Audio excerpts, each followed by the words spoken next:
Siamo ad Asola, in via Parma, presso la nostra abitazione, dove abbiamo allestito questo presepe storico in movimento, ed è una passione che io e mio marito condividiamo ormai da 10 anni. È realizzato su una superficie di circa 70 metri quadrati e ci sono circa 86 movimenti diversi.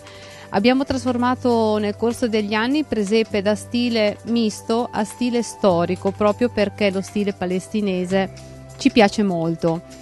Abbiamo avuto tanti visitatori e questa cosa ci ha fatto molto piacere, essendo comunque un presepe privato costruito presso la nostra abitazione. Tutto quello che noi facciamo lo facciamo per raccogliere fondi per la nostra parrocchia, la parrocchia di Asola, e per la comunità Shalom di Palazzolo sull'Oglio, con cui collaboriamo da circa 15 anni.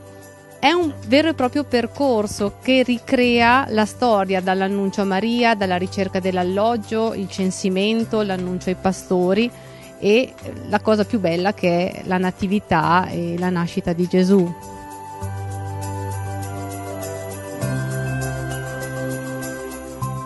Troviamo un po' di tutto, perché abbiamo cercato di ricreare un po' tutti i lavori dell'epoca. E le statuine tante sono acquistate e messe in movimento da mio marito, e tante sono Barbie, Action Man, Big Jim, che sono stati proprio modificati e messi completamente in movimento.